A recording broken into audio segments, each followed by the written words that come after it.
Songi songi banikoye, likambo na motema ye. Ngai na motema, urupara kileba chililo dudua. Oh na makamu ye.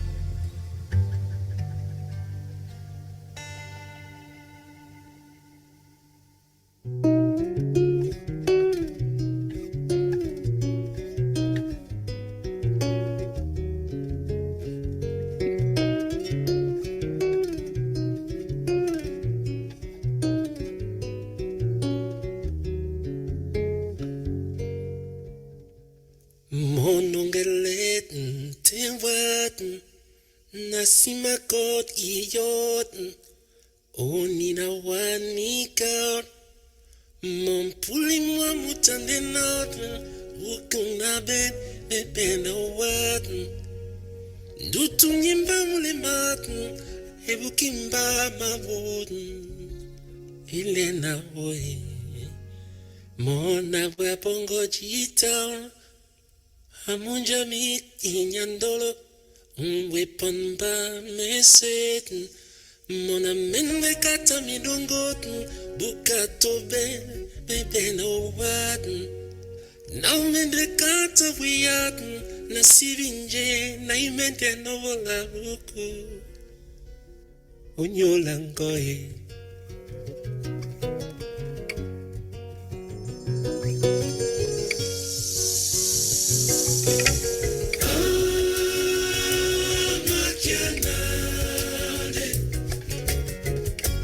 Sambo with Pombo and Halloween.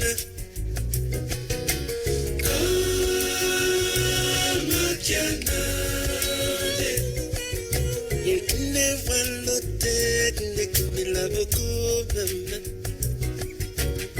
Pulling one mama na mano, Utakota te, Putuna mo imamelena kupunda. Mobotiaza misisae, mwanande fololo, nyuso sala ponangao, mamilina bungang, mamilina bungang. Makianade, ina masuma pona gobe na dalowina. Makianade. Senga tomane ya mama. Ma was na wesa. Numbo you bala ye. We'll not so wanna upa. Oh my. Makianade. Nimbo sambo boni sisi ana Halloween. Pinyolo bande.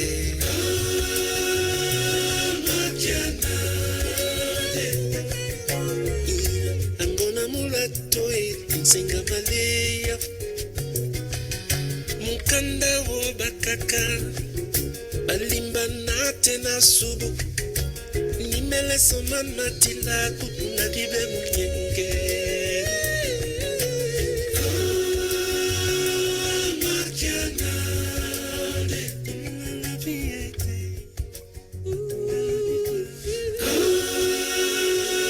Makianade.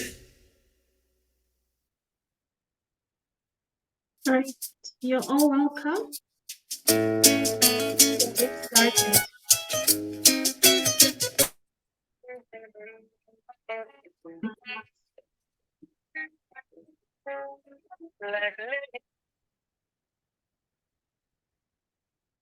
Good morning, good afternoon, good evening from wherever you're logging in. You're very welcome to this space.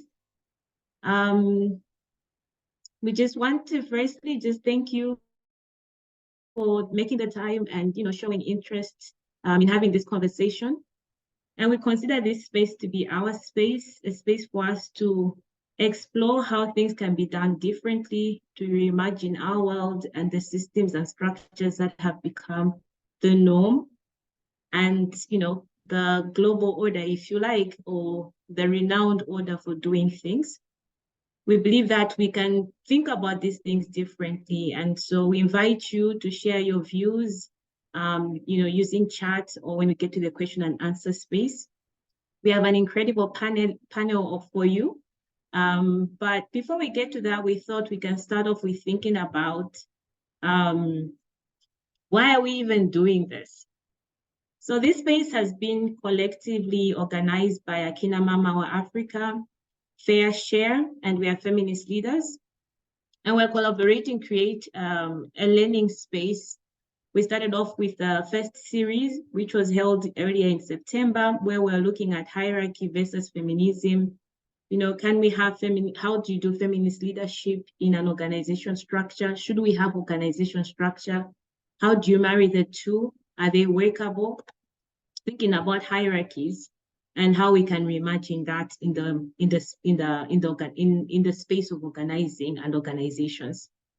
This second space then is looking at the elephant in the room, the issue of salary and performance management.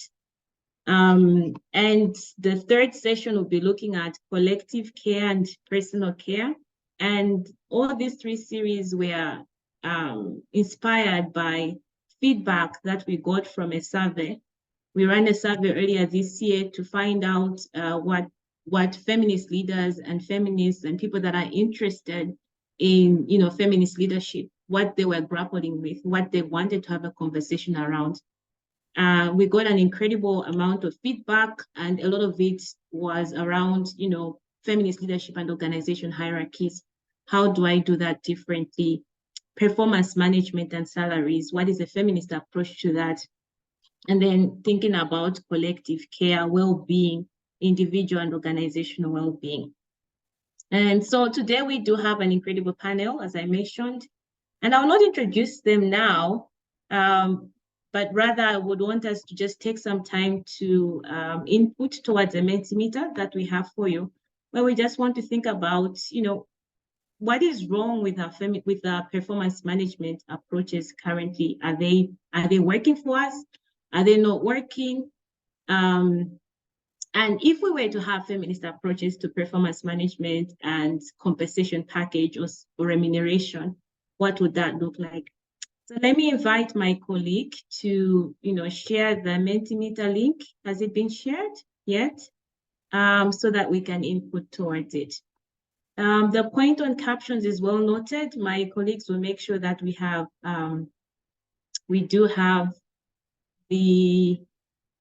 captions. And I've also taken note of the ask for the takeaway or recording from the first series. We'll gladly share that with you. That's well noted.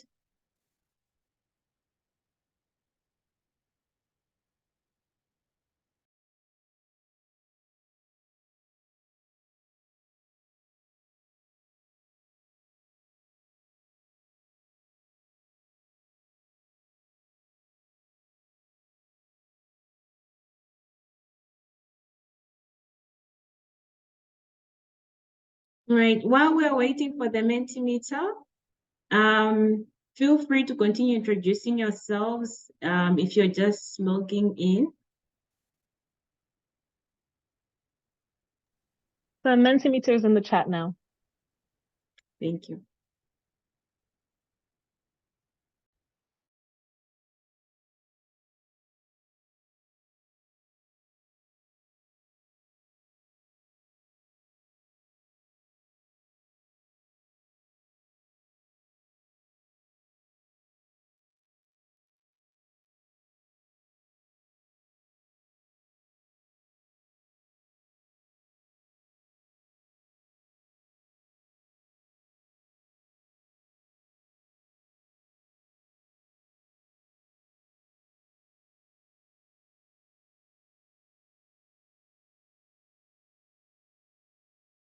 Thank you, Sharon.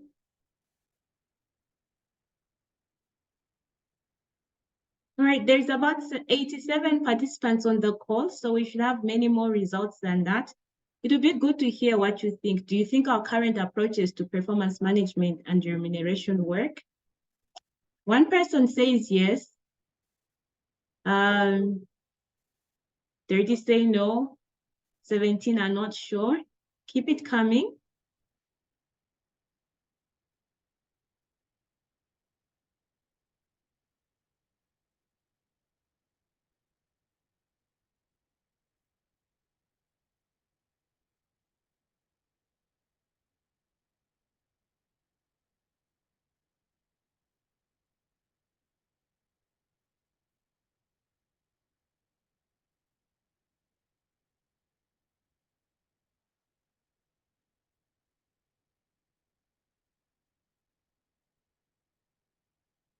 So we have about 60 results now. We'll just give it a bit more time, maybe a minute more to hear from any other. And if you're struggling with Mentimeter, please let us know. Feel free to type in your answer in the chat. As I mentioned, this is our space, and the idea is to reflect together and reimagine our world together.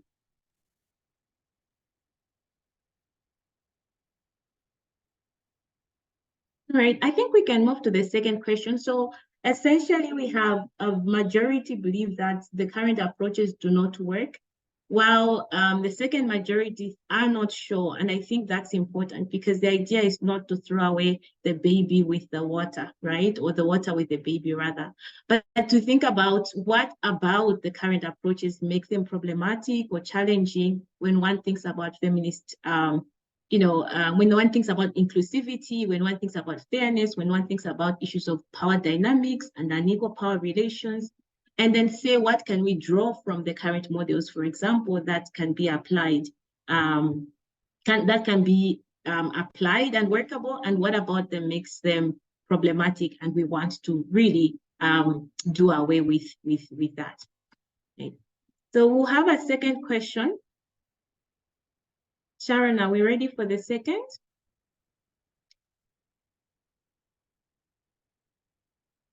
All right.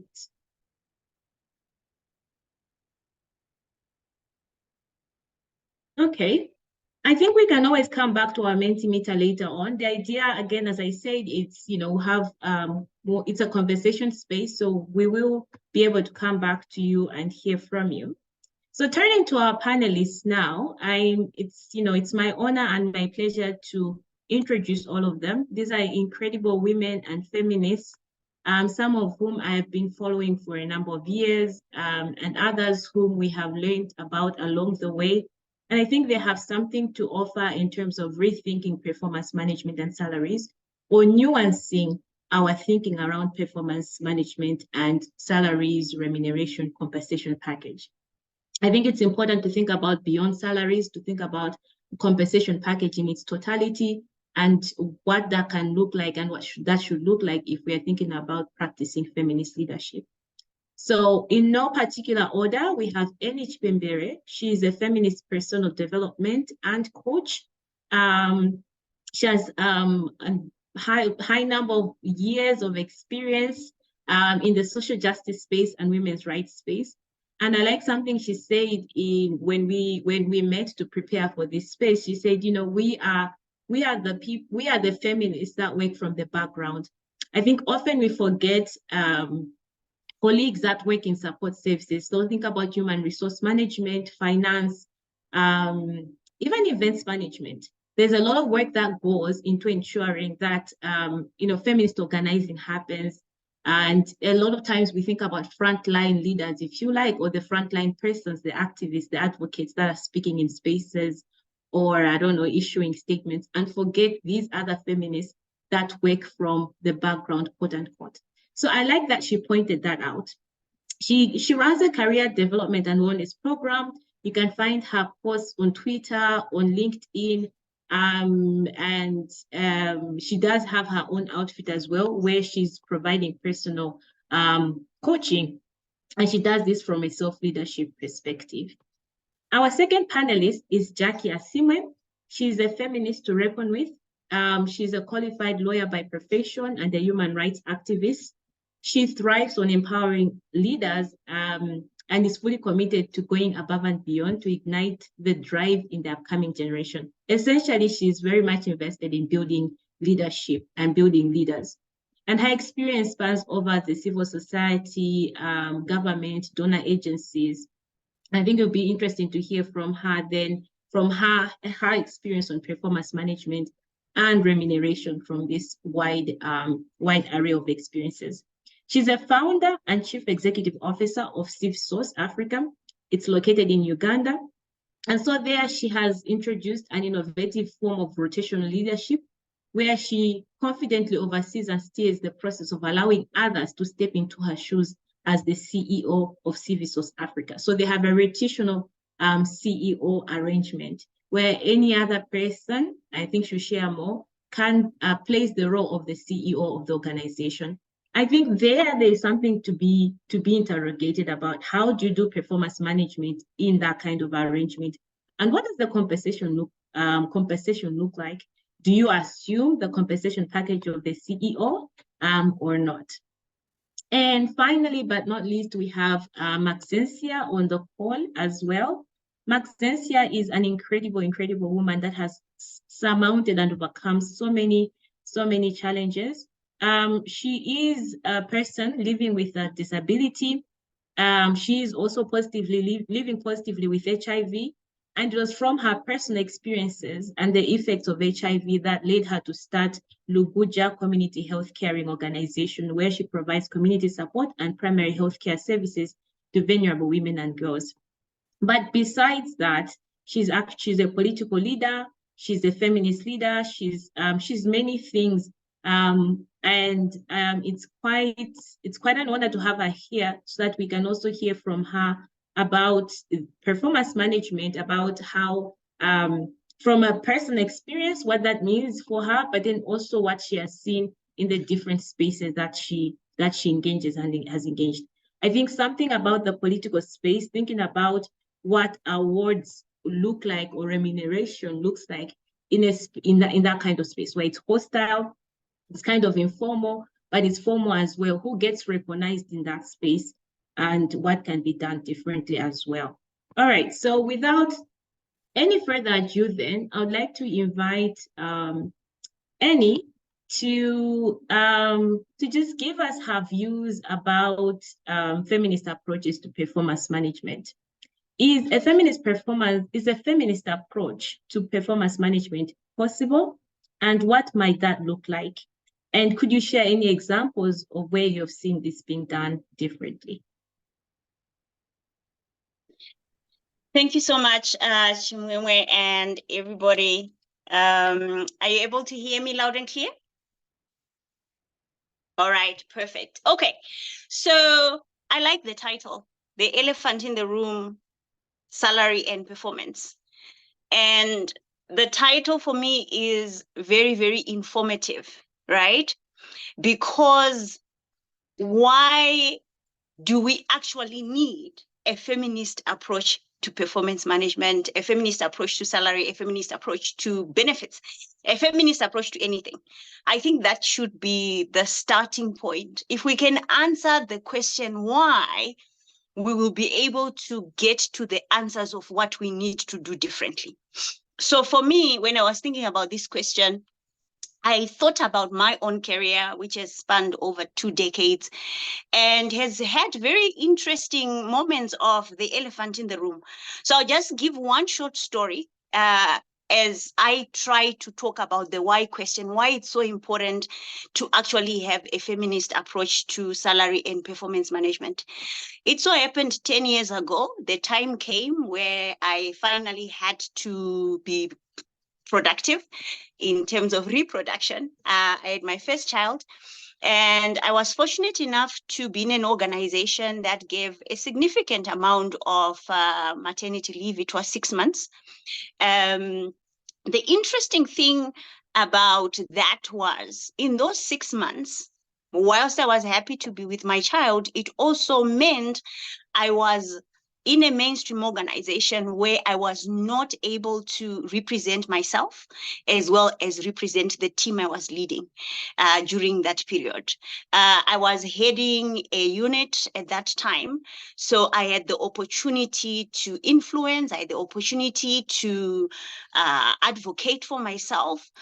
The reason why I'm giving these sort of like descriptors is for you to understand that even at a senior level, the fight for equity, the fight for fairness, the fight for inclusivity does not matter in terms of the level where you sit.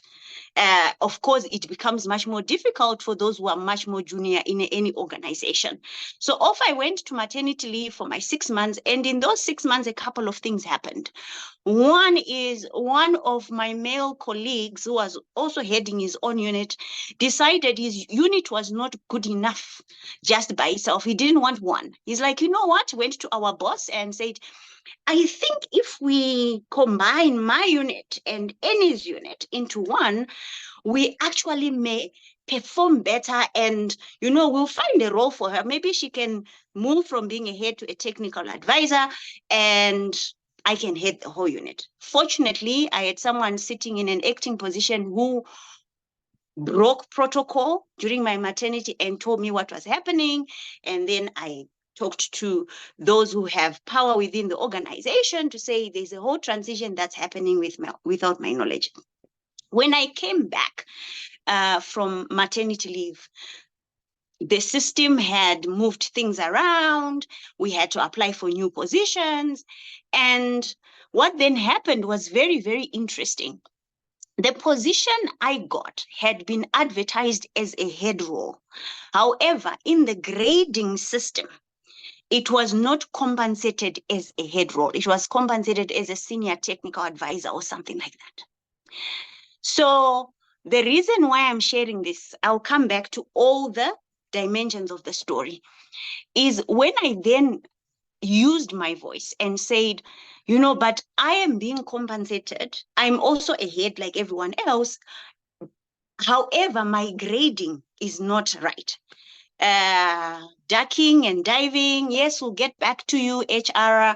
My boss at that time, a director, then said to me, we've just had a transition. We don't want to rock the boat, but don't worry, I'll take care of it for you, right? So long story short, for 3 years, I worked the same workload, if not more, than everybody else. I can say so for myself, and those who know me in that organization know that I really did a heavy lift. I tried to get back to HR. They were like, that ship has sailed. We can't open, it was a whole restructure process. We can't do that for one person. We set precedents.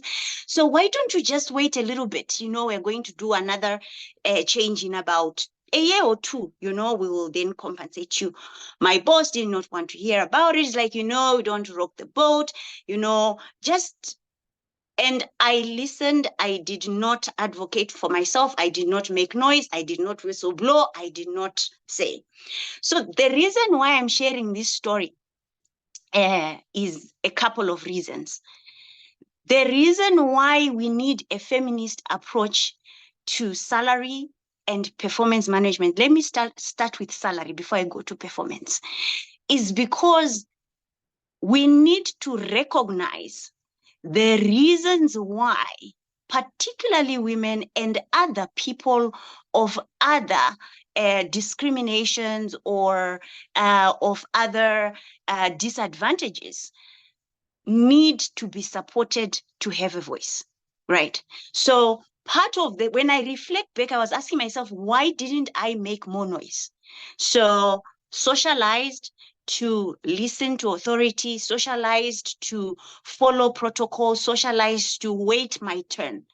So if we do not support those who feel that they are being disadvantaged within the system, it means a lot of abuses, discriminations, missed opportunities are not taken care of.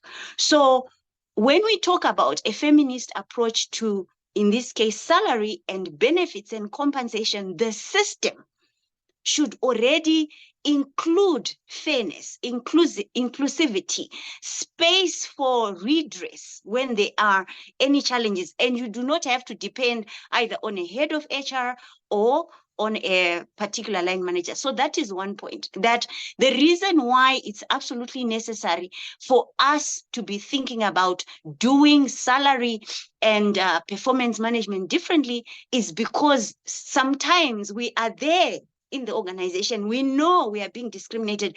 We know we are being paid or compensated unfairly from our colleagues, usually male colleagues, usually certain people of color, right? But we don't speak up. We don't rock the boat. So we need to then address those things that limit us or stop us from speaking out and rocking the boat within the organizational system. I know there's personal work that needs to be done, which is personal work I did after that, right? And right now, there is no way something like that is going to happen to me again. And the other reason is this was an individual battle. When we talk about feminist approaches to anything, we are talking about collective action and change for greater good. I could have, in that moment, tried to find out if there was anyone else who had a similar situation. But I just looked at my own struggle. Maybe the system had disadvantaged other people who had other intersecting discriminations, right? So there is a need to be thinking and using a feminist lens of collective good, collective fairness, that the system or the compensation structure should be considering everybody. Then the other point I wanted to make is the reason why we need a feminist approach to salary and benefits. I'll come to performance. Salary and benefits and compensation is because particularly those who have to take reproductive breaks, right? They step out of the market and the system and the organizational system.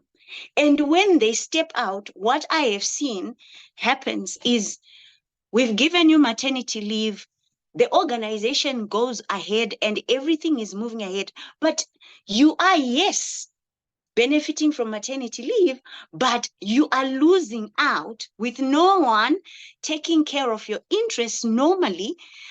During that whole period, you're not in the system.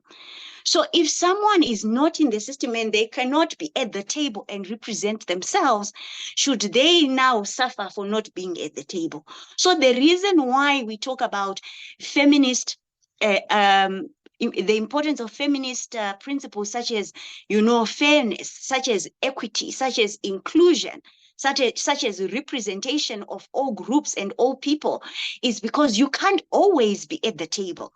You can't always be the one who's negotiating for the package, who's negotiating for the sliding scale in terms of benefits, who's negotiating for the step increase.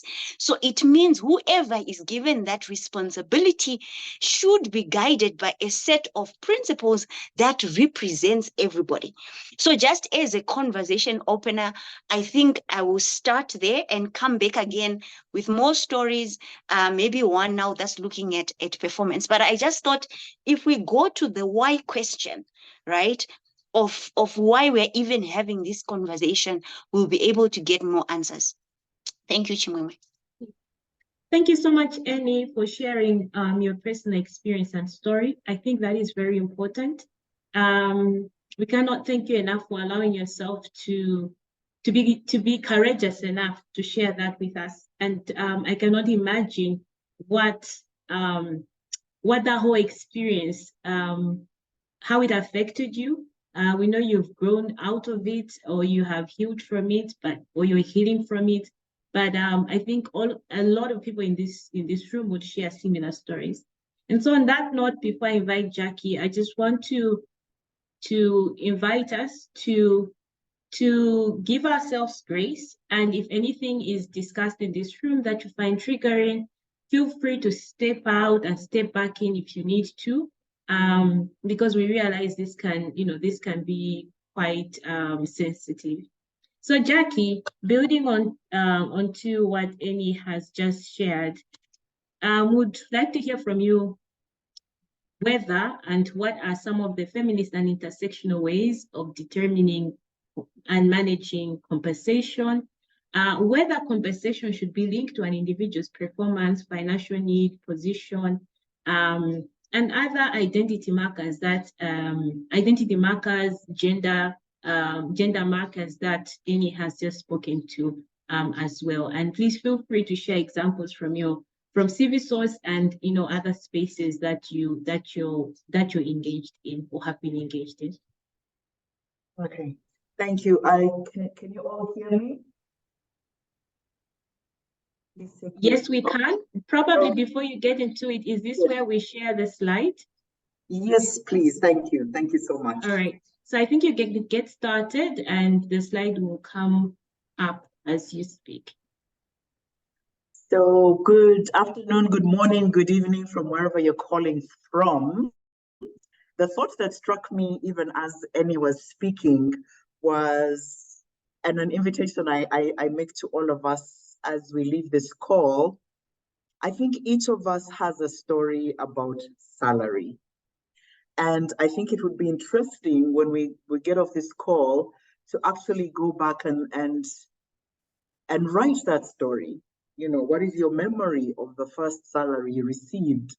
What has been the story of your salary as you progress through your work? And pick apart your feelings, your thoughts, your frustrations, your angst, your joys. And I think if we do write those stories, we would, interesting things would emerge, interesting patterns would emerge about how we negotiate this very, very vulnerable issue. And when I call it vulnerable, I don't know what it's like in your part of the world or where you work. Salary is very secretive, right? You first of all, you negotiate it with your employer alone in a room. After that interview, they say, so how much do you want to? And you sit in that space of, should I truly be truthful? Will you actually hear my truth about what I think I am worth? And yet you want the job, so you fear to speak about what you think you're worth. Because you fear you might lose the job, you fear you might, they might think the wrong thing about you, and it's an interesting space of vulnerability. I think the other vulnerable point is, like I said, it's not talked about. I don't know how many of us know in the whole organization what everybody earns. You sort of guess by hierarchy. These people above me earn more than I. But do we actually, know the figures? And then for leaders like me, the other vulnerability is it keeps us awake at night, because I work in a, quasi-business nonprofit space, so that intersection where the business is not yet making enough to pay everybody, and so you still have to raise grants, but knowing that combined total of income does not even cover your human resource needs. And so, you keep awake at night. There's a time I actually suffered insomnia, near depression, because you know that so many lives depend on you. Everybody is looking at you to figure out that salary thing. And your negotiation with donors, again, a very vulnerable space, because you're negotiating with power, you're negotiating with people who predetermine what they think you should earn, especially if you're a woman in a Black body from the global South. So there's so many layers, and he talked about it, of injustice, of inequality, of unfairness, of inequity that we sit in, even as we talk about this elephant in the room. And we can go to the next slide. So as I was thinking about this, I thought to myself, can we go to the next slide, Chime, or whoever is managing the slides? Yeah, I actually like elephants. I think I call elephants my spirit animal. And so it was interesting, yes, that we're talking about the elephant. Sometimes when we say the elephant in the room, sometimes it's said in a negative way, but the elephant is my spirit animal. I actually recently got a tattoo of an elephant. I don't know if you can see it. I tried to take a picture of it, but it's in a funny place on my body, so I couldn't angle the camera well. Today I'm wearing rings that have elephants, so really, truly, I'm an elephant at heart. But the beauty about elephants is I think they force us to see and acknowledge that which we wish we could hide from. And I think the area of performance management and salary are things we wish we could hide from, and yet they are always ever present from the time you say you want a job all the way to the end of your life work, wherever that may be. So it is a thing we must all contend with. And I'll go to the next slide, please. So where we begin as SIFSource, and again, it's part of even my fear coming into this conversation was, we don't have it all figured out. We're still fumbling in the dark, it seems sometimes. And so we start from,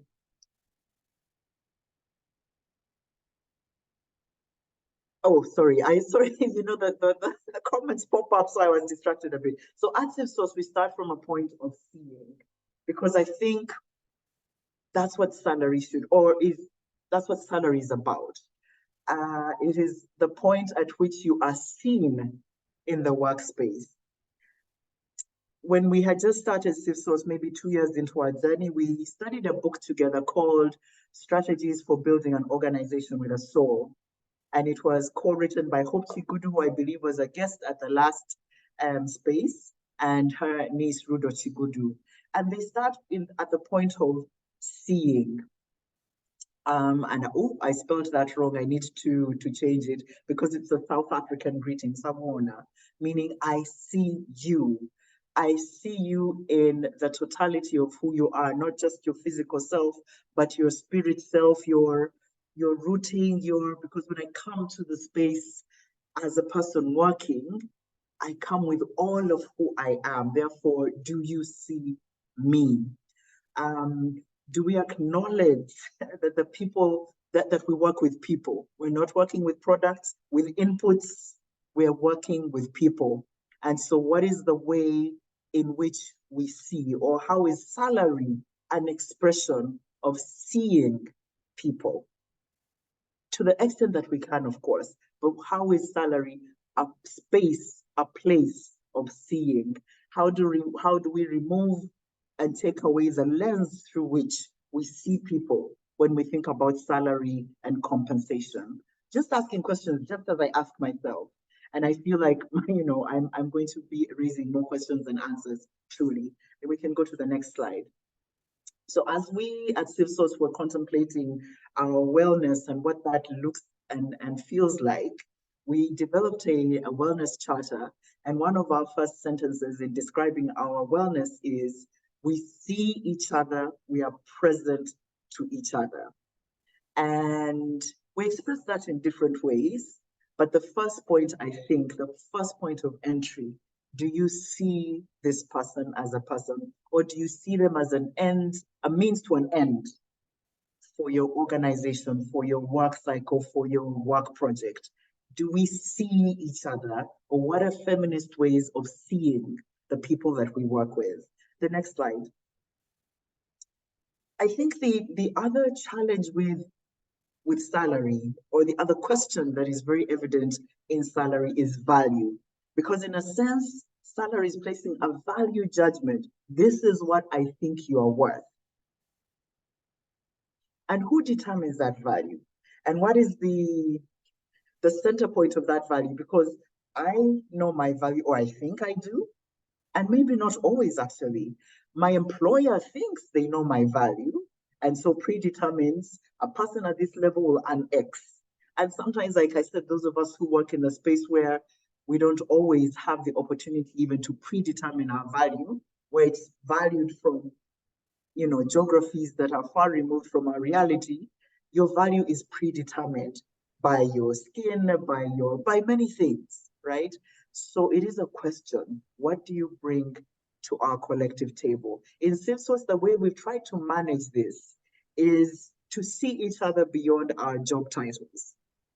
And if you go to our website and our team page, you will not see our job titles. You will see the value we hope we bring to the table when we come to work together. And if you look at those roles, values that we say we bring to the SafeSource table, how do you even compensate them? The one I always like to talk about is heart. Sandra, who is our wellness, happiness manager, sees herself as the heart of SafeSource Africa. How do you value a heart? How do you pay a heart in your organization? Because you know, when the heart stops pumping, it dies, right? And yet in the hierarchy, you know, she probably earns least, which for me is sad. And so again, like I said, it was good that we're having this conversation because it made me think about, is that how we want to express value? How else can we express value? Is salary the only way to express value? It is part of the way, but is it the only way? And how do people grapple with this? And it would be lovely to hear from each of us. Next slide. And I'm trying not to take a lot of time. Sorry, I'm watching it. So when I think of salary, I think of three concentric circles. There's value, there's security, and there's appreciation. And given our third world economies, given the volatile political environment, given shrinking space, can salary truly provide security? I'm not even sure. A lot of us often say we are one salary away from vulnerability, from shocks. That's how sad it is. That's how painful it is. And so sitting in this space of vulnerability, does salary truly provide stability and security, or it's an illusion? And so how do we deal with it as organizations? How do we deal with it as people? And going back to my invitation in the beginning, if you were to write your salary story and all the things that are attached to it, where does stability and security sit for you or for your organizations? As organizations, when we know we truly cannot even provide, we hope we can, but we know we can't provide stability and security. What does that look like? What does that feel like? Where do we take these pains and this worry? The next one, please. So I said, for me, when I think of salary, it's three concentric circles of value, security, and appreciation. I hope that when we dispense salary every month, it is a way to tell my staff, I truly appreciate you. I know it is not enough. I know it is never going to be enough. But it is hopefully one way to say, I see you, I value you, I appreciate you. At the same time, for me, the thing that I struggle with is that what I'm able to provide feels like a patchwork of tattered clothes, because it's never enough.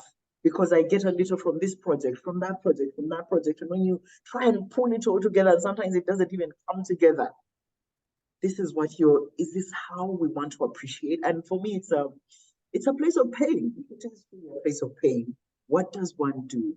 And how do we truly show appreciation? What are the other ways? How do you show appreciation to your staff beyond salary in your organization? I think there's one more slide, and it talks about the boxes that we live in. And these are the boxes that I contend with when I think of salary. There's an aid system, and those of us in the nonprofit space know this aid system. Overheads is almost said like a dirty word, like no one wants to fund overheads. People want to fund work, but don't want to fund the humans that do that work. And so when you're in when you get your salary from a system that does not appreciate, that devalues, that is extractive of the human element in the work, how do you determine salary? There's a global financial system. Many of us live in contexts where our money is devalued almost on a daily basis. It's weakened against global global systems of money. So when you live in such a box, what does salary look like? And especially when you can't increase it year to year to year. So SafeSource has existed 6 years. I've hardly been able to raise salary from when we started 6 years ago. And for me, that means that a salary I paid 6 years ago is no longer enough because the shilling keeps devaluing. And that is a place of pain when you know you can't pay enough. There's a global system, north-south, like I said, where the assumption is people, if you're Southern, you should earn less because we are seen as less than, not deserving, not quite matching up. We lack capacity. That is the story. So again, if you're providing salary in a system that sees you as less than, then you're challenged. A gender system, and we talked about it, right? Men, women, and I know feminists around the world have often championed equal pay for equal work of equal value. But what does that even mean and look like? Is it truly work of equal value? And who even determines this value system? Labor system, finally, right? Where again, oftentimes our care work, our extra work as women is not seen, is not valued, is not appreciated, it's invisibilized. And no one wants to pay that work that we do above the work, right? That work that falls in between the cracks. Yesterday, I was working with a leader, and he said that if you put all these things together, Global South, I'm speaking from the Global South, it's almost like not only must you be poor, you must look poor, because you cannot ask for what you're worth, because the system within which you work doesn't see you as worthy. So for me, in a nutshell, those are the things that I with as a leader of an organization, knowing that I cannot provide enough, knowing that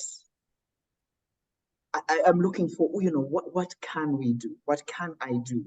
And what is a feminist way to do it? One thing I wish that I could tell our donors, this is my wish, if we could pool all the monies from HR and then from human resource, from salary, and then divide it 23 ways, we are 23 staff, and each of us take the same. That's what I would wish. Because I truly believe we all bring value to the table. And there's no way for me to say one is more valuable than the other. That's where I'll end for now. Thank you so much for listening. Thank you, Jackie, for bringing so many things to the table that we need to grapple with as we think about salary and performance management.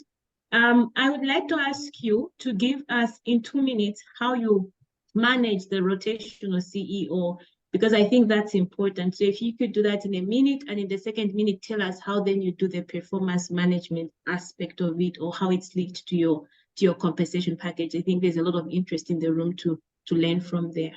And for those who follow me on LinkedIn or Instagram, I sort of explained what our rotational CEO model is.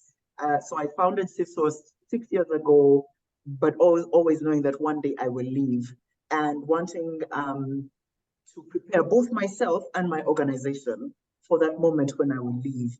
And so about 3-4 years ago, one of the staff members actually said, it was during COVID, when there was lockdowns and nobody was going anywhere.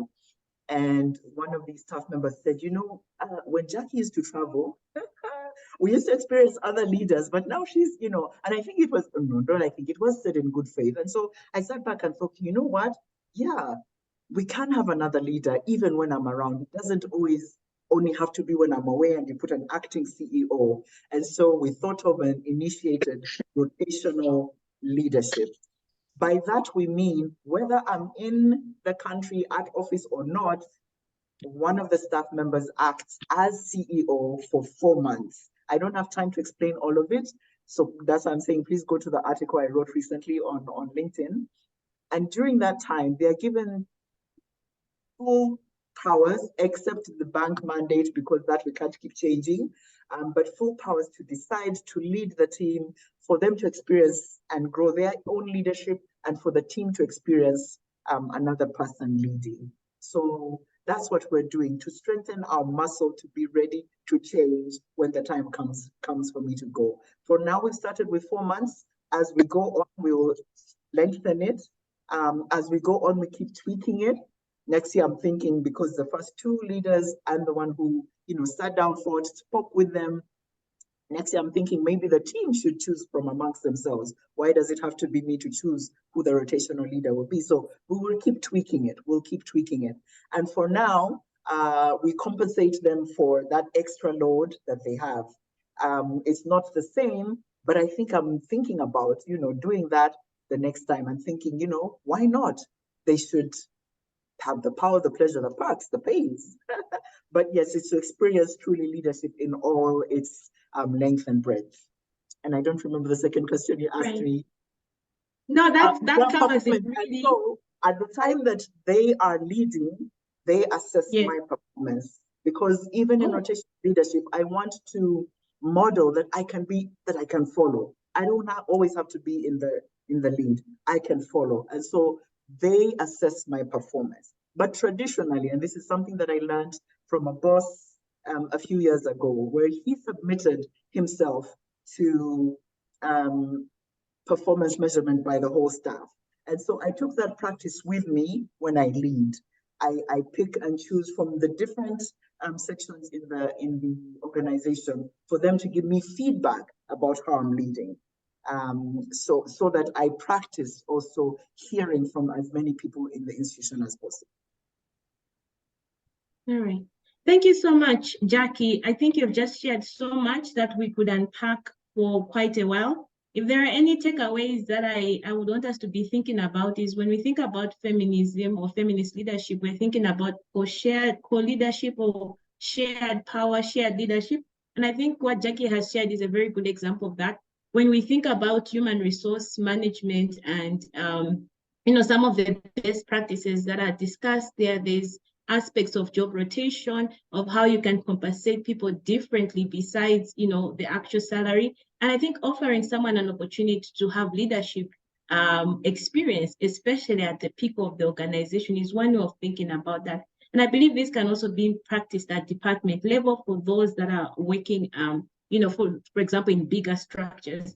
And also a lot of learnings that can actually be adopted into the corporate world for any of us that are not necessarily in the nonprofit sector, but we're in the corporate world. So without any further, and then I just want to also highlight that we're taking note of all the reflections that are coming through the messages.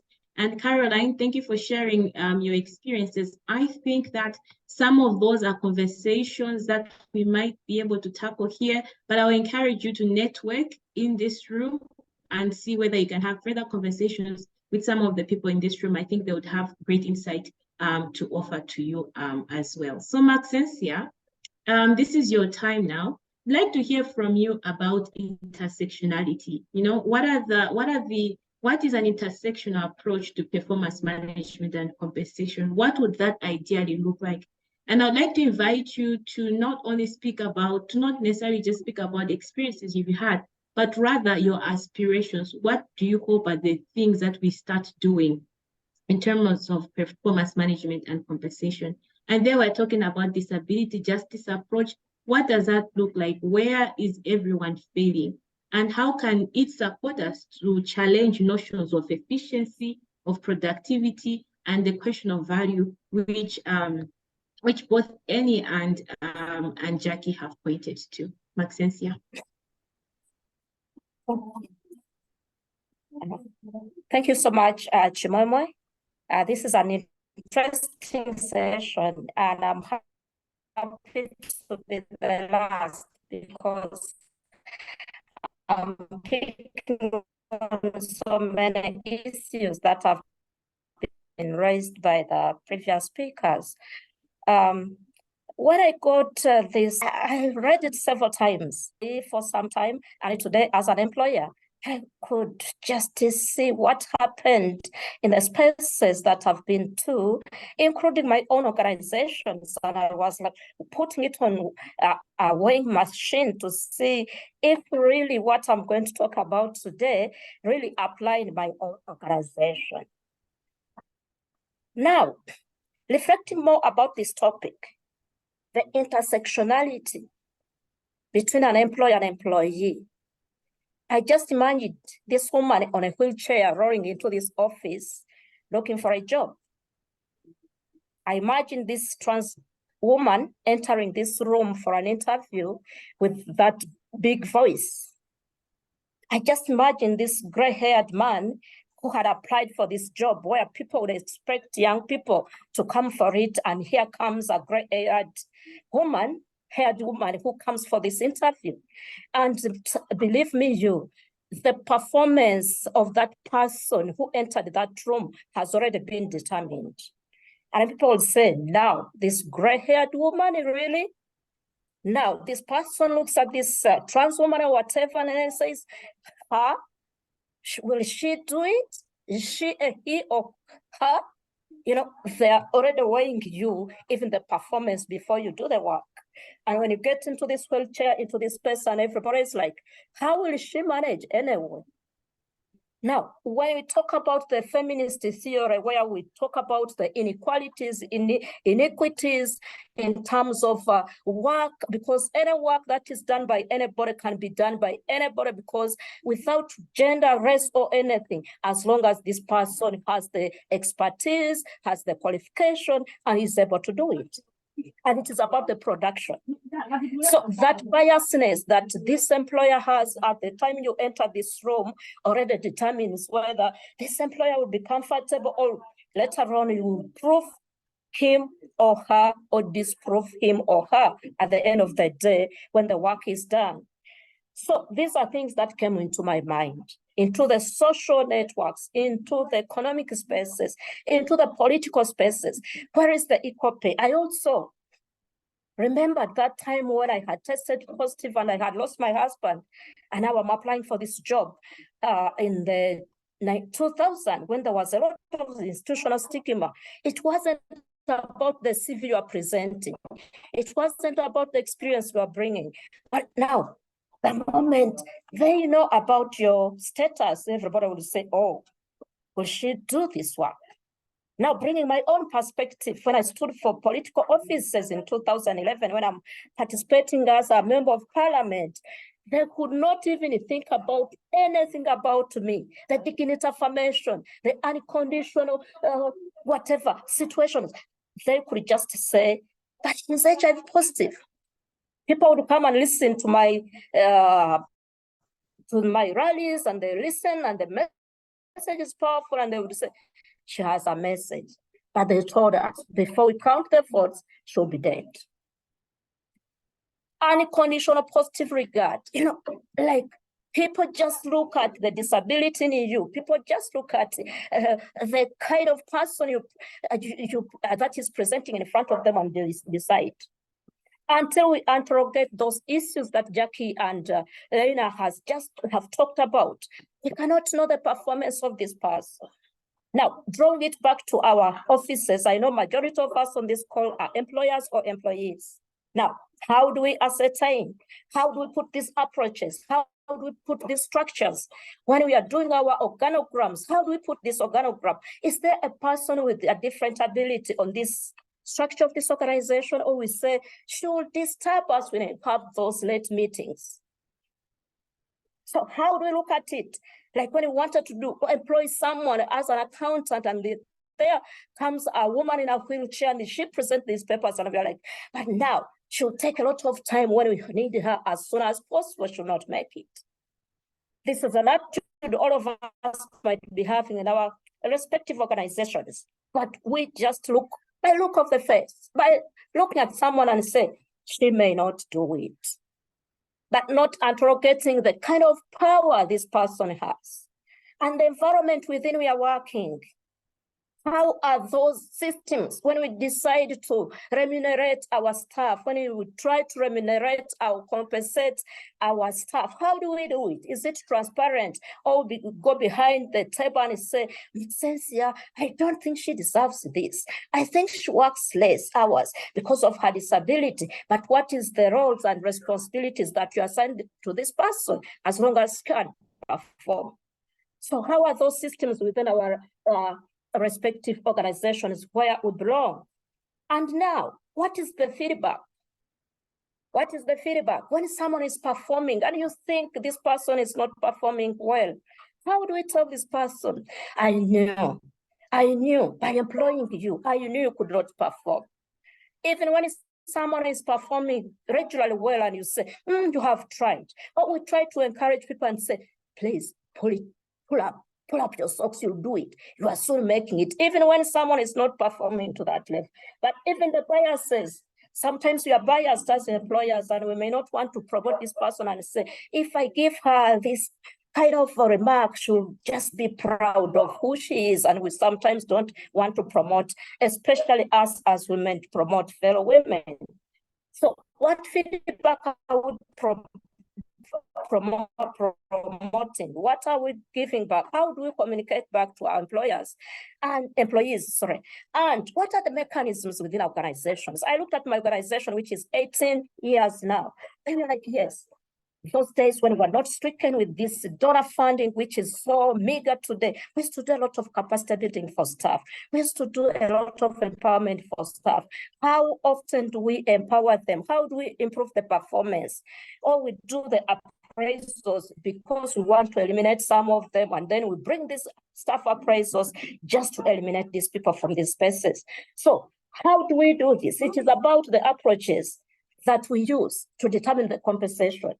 And this is what brings us to the different approaches. If it is a performance-based approach, there is no need about looking about Maxensia as a disabled woman, as a woman who is living with HIV to perform this task. No, it is about what work she's producing. If there is equal pay for equal work that we are doing in this organization, then it should be to everybody who we employ in our organizations, irrespective of who they are. But oftentimes we underlook this. And financial need-based compensation, our approach. What is it? If this lady has a disability, and you think giving her a car to ease her coming to the organization, please do that. But how often do we do that? We only wait until she comes late and we say, after all, there are so many out there who can do this work and faster and on time. So let us just eliminate her. But the best way would be, what measures are we putting in place to make sure that everybody at this organization can perform within a conducive environment that is and the transparency and accountability? I talked about it. When you want to increase salaries for your workers, now, how do you do it? Is it transparent? Or we just sit there, a few people of us, and say, myself as a director and my accountant, let us determine this. We shall give this one this, we shall give this one that. We have won this grant. Okay, we had budgeted for this. Let us give our MRE 1 million to someone else. Did you explain to this person? Did you talk to this person when you're doing this? But you used your power and hierarchy to determine it without being transparent to the staff that you are employing. Now, when you look at the position-based, let people be paid as they had applied, as they were the roles and responsibilities describe what they are supposed to do. If it is an executive director, with those transparent systems, and we know this executive director is receiving this amount because this is what is put in her contract or in her roles and responsibilities. Then, if it is about hybrid compensation, now, look at the women who sweep the roads of Kampala. I have heard stories of these women who are sweeping roads in Kampala. They get up very early in the morning, as early as 4, to go and sweep the streets. There is no security whatsoever. There is nothing. They are raped. They are abused. But they have stayed for about 3 years without being paid. This is a kind of hybrid compensation or remuneration to these people. They should be considered to be paid fast because there is complexity in the work that they are doing. They're not paid. Look at the security guards who are putting their lives at risk. They're not paid. So these approaches oftentimes in our organizations are not followed. They're not used. They're not there. We don't know even what to do. Sometimes we employ people to just manipulate them, to make sure they do work for us, but without appreciation, without even thinking about compensating them for the work that they do. Now, when it comes to disability, what should a disability just approach be? It is about accessibility. It is about reasonable accommodation. It is about that unconditional positive regard I talked about and dignity affirmation. So when I go for this interview and the interviewer has to say, let us first interview this lady who is lame. Then the rest we shall do your interviews later. Let's handle this lame woman. Please come forth. Please try to be strong. Please try to be, and then all these kind of intimidating words. It doesn't matter whether I am lame, I came to apply for this job. In the first place, I'm a human being. And I'm applying for this job where anybody else will apply. So just address me because you have my application, and then you have to say, okay, Maxensia, come forth for this. Oftentimes, we just want to describe these people by who they are. Are those transgender ladies? Put them first. Even if we go to hospitals, even if we go to health centers, that is a order for HIV positive persons. They go there. Okay, the key populations have their own desk in the corner. So you are explaining this person as per who she is in terms of presentation, but not the ability within this person. So accessibility to the places of work. Is there a reasonable accommodation for them? I give an example. And previously, the last 2-3 months, we had interns from Makerere University. We normally get them during that period of time. And the person who is doing the internship at the programs officer at our organization realized there was a young lady who had a hearing impediment. And he whispered to me and said, when I'm talking to them, when I'm giving instructions to them, she doesn't pick it up very fast. And I have to repeat again. When I put her aside, I talked to her. She explained to me that she has an issue. How often do employers know the different impediments employees have? You see someone coming late for work and you don't know, and you don't bother even find out why would this person be coming late. And now someone would say, but for you, I give an example when I lost my husband as a young woman. And then my boss was ever telling me, come to the office, come to the office. When I lost my husband, he gave me only 1 week to stay home to mourn. And when I went back to work, he said, whatever has been holding you back is now done. I don't want to see you anymore late here. Anytime you come late here, you'll find your dismissal letter at the gate. This was not comforting for someone who has lost a husband at a tender age, a young age.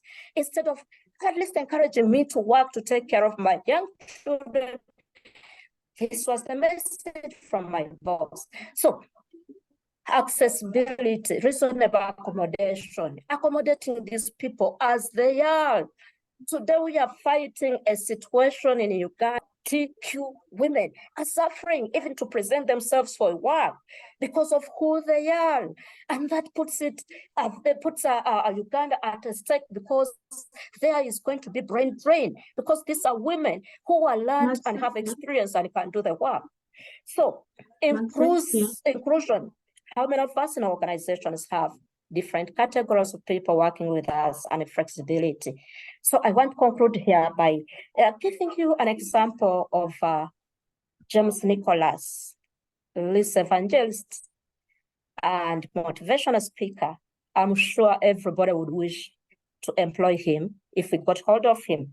He has no arms, he has no legs, but what he does, many people who are able cannot do.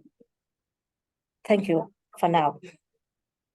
Thank you, Maxensia, for sharing so much with regard to your personal experiences, your attempts to do things differently at your organization, how your experiences at a tender age informed you know, what you decided to do in order to make a difference. And also the experiences of, if you like, informal workers and formal workers in Uganda, which we sometimes tend to forget, right? When we're talking about performance management and salary compensation, we're usually thinking of very structured spaces. And I see some of the questions coming in about, so what are some of the feminist ways of measuring performance before we even get to deciding on salaries? And we need to realize this is a lot of this is informed by how this should be done. And I do like Laila that you set up a second question, which kind of nuances the thinking that comes with this. So it's important that we're thinking about how performance management or compensation can be how the thinking around this is replicated in other areas. So the issue about, for example, grant management has a lot to do with performance management and salary and compensation, right? When we think about who we award grants, when we think about grant making organizations, and for those that are grant managers in this space, directly or indirectly, a lot of what we do, our decision making, is based on this, which means the biases or the inclinations, the problematic inclinations, the capitalist inclinations, the neoliberal inclinations that are built into how we understand performance management and issues of compensation, who should be awarded and who should be awarded, what does productivity look like, what should we value, actually comes out in all of this. I'm also now thinking about organizational capacity development, that actually a lot of it is borrowed from all of this. So thank you, our dear panelists, for such comprehensive submissions. And now I see there are a lot of questions in the chat, but what I'll do is to allow people to speak. I'll turn over some of these questions to us.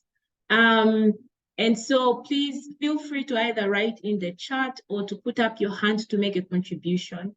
Feel free to nuance the conversation further.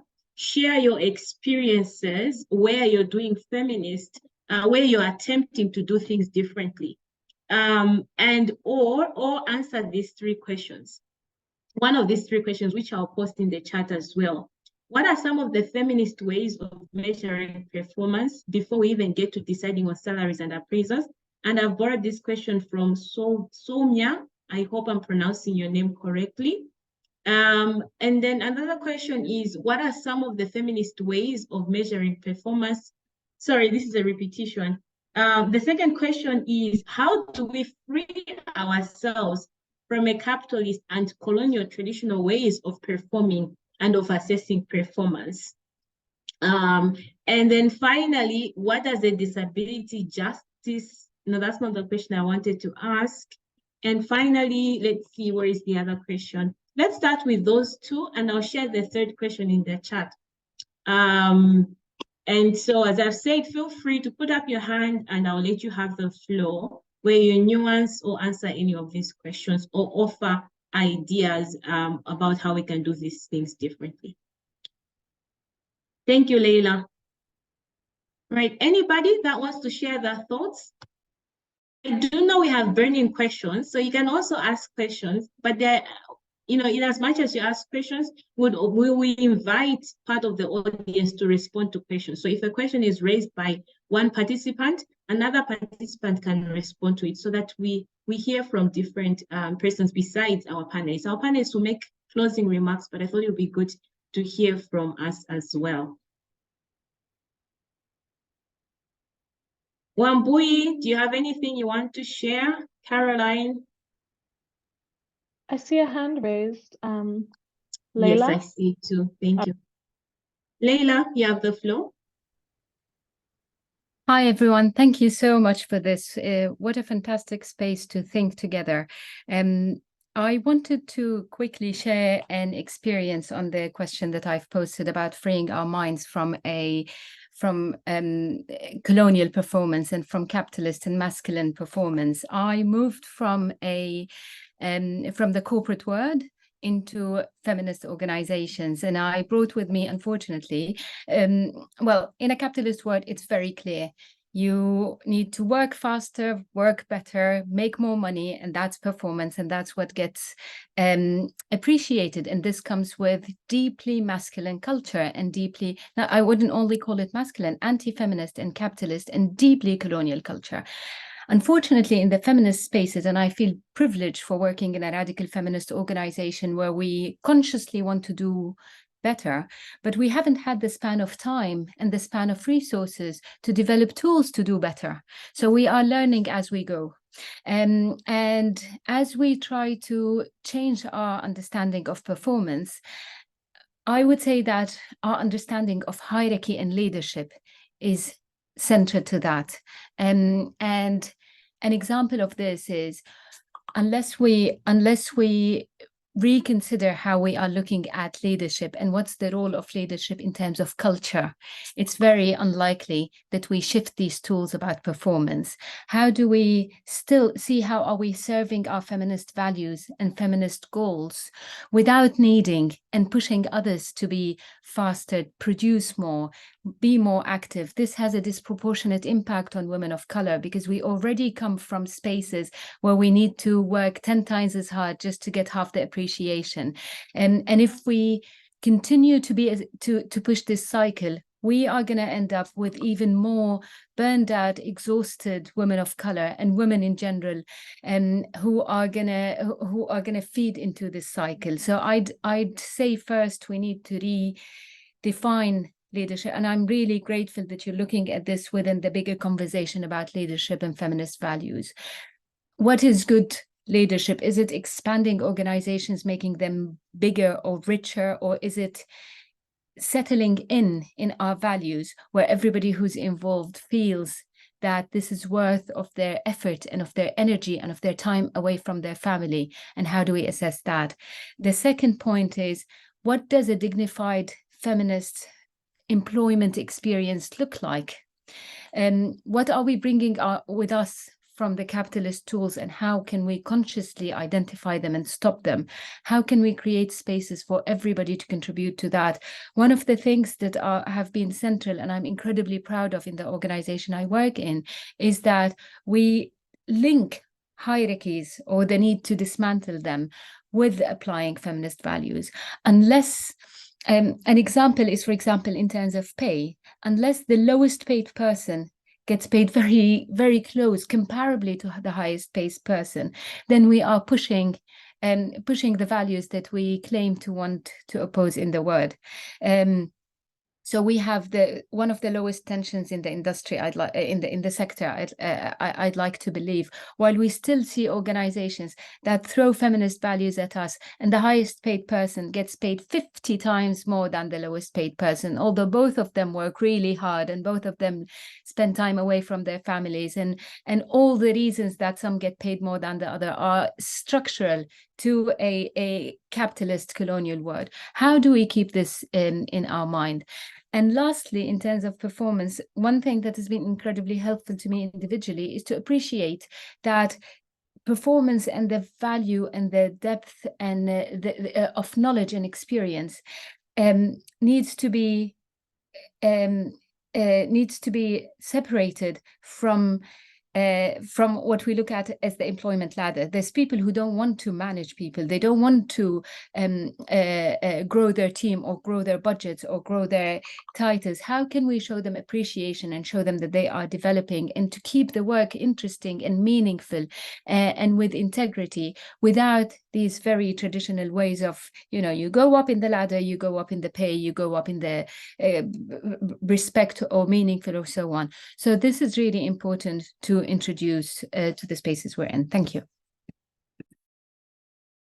Thank you so much, Leila. That was a lot, and it'd be great to hear from you. I hope I'm pronouncing your name correctly so that I'm not confusing with Leila. So Leila is just reminding me that we've got 5 minutes to go. I'll try to do this within the next 7 minutes. Javika, you had your hand up. I think it would be good to hear from you. I hope I've pronounced your name correctly. Yes. Did you have anything you still want to share? And after that, we'll move on into a Mentimeter where we're just going to put together our takeaways in a visual manner, and what we think we could be doing differently. Yeah, thank you. I think just a quick question on the structural aspect of salaries and funding. I think both of them are linked together, which is, there's a emphasis on supporting feminist movements, but so much of it is voluntary. It's seen as partnerships, it's seen as collaborations, but in the names of collaborations and partnerships, we see that those who come with lived realities of oppression are not, especially from the global south, are not paid. And it's seen as, especially in the movement world. And so I'm just wondering what you have to say about this whole space of valorizing and sort of, glorifying voluntarism, and especially as the young feminist movements from the global south, we've seen this trend increasing. While there's partnerships that increase with young feminists, we still see that it's not coming into like looking at resource spacing. So if any of the panelists want to sort of elaborate on that.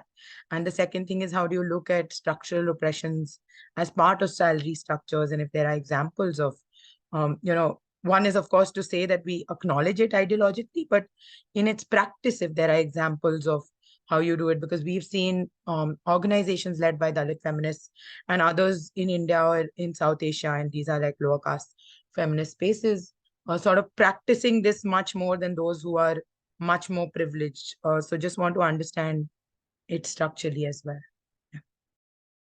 All right, thank you, Javika. Unfortunately, because of time, I don't know. The panelists will not be able to respond to the two questions. But what I'll do is just ask them to give their closing remarks in 30 seconds each. And I would invite you to read on the decent work agenda. I think you're familiar with it. The idea behind that was to actually, move against volunteerism. So I think that's a place to start. In terms of the closing remarks, I'll ask the panelists to speak. Well, I'll start with Maxensia, who spoke last, then move on to Jackie and finish off with Annie. And you do have 30 seconds. What is the main thing you want us to take away, or what is your charge? In the background, a Mentimeter link will be shared, and I'll ask you to, start populating there so that we can be able to finish on time. Thank you. Thank you so much, our listeners, whoever has been on this call. Someone asked what we should do. It is just have approaches and systems in place that ensures equal pay for equal work, and also considering intersectional considerations without thinking about who I am, but what I can do, because what I can do, any other person can do, and putting transparency and accountability systems within our respective organizations. Thank you so much.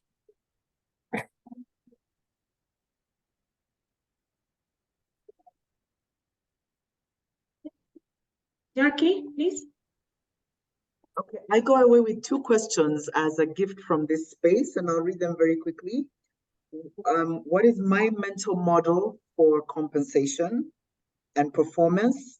What value judgments do I place on my staff in a world that glorifies business as a badge of honor? The other question that I take away from here is, what does a feminist, dignified employment experience look like? That is especially central for me because our first value as FIVSource is dignity. So I take that away. I take that as a challenge that we shall continue to look at and peel away layers. And like we always say in feminist practice, it starts with me. If I don't change me, I cannot change the way I lead and think. So a lot of unlearning and learning from me as well. Thank you so much. All right, thank you. And Annie? Thank you, everybody. Fantastic conversation. I just want to close with a couple of points around a feminist approach to performance in very practical ways. One is, it's about the lenses we use, sort of like the glasses. So if you approach it with a capitalist lens, a mainstream masculine patriarchal lens, then that's what you're going to get. So the values and principles of feminism should be front and center of any performance management system and policies you put in place. Number two, it is about practices. A performance management system is not run by itself, like by a computer. It's run by leaders, it's run by managers. It's something that works with the whole organization. So the practices is very important. The culture is something to interrogate. You may have a great system, great values, but the practice in terms of culture, the environment is something to think about. I also want to really emphasize that organizational commitment and political will. We put these things in policies, and we say we are going to do things differently, like have a performance management system that is open, that is transparent, that is inclusive, that is supportive, that is equipping, that is recognizing and rewarding openly. But the political will to follow through on those nice things is very important. Then the last thing I want to say is recognition of intersectional realities. And there's wealth of knowledge of what those intersectional realities are from a feminist perspective that we've been fighting for decades, if not centuries, and recognition of those realities for every single person, and then making sure that, yes, the collective system is collective and transparent and works for everybody, but there's also something that is individualized that recognizes me and my intersectional realities and challenges. So that's what I wanted to close with and say thank you so much for this space and the opportunity to share some practical tips on this. Thank you so much, Annie, Jackie, and Maxensia, and thank you to you all for staying on the call and just being very active in your participation. Please take time to give us your views and reflections on the Mentimeter. Other than that, thank you so much once again from Fair Share, Akina Mama, and We Are Feminist Leaders. We hope to see you in the next learning series.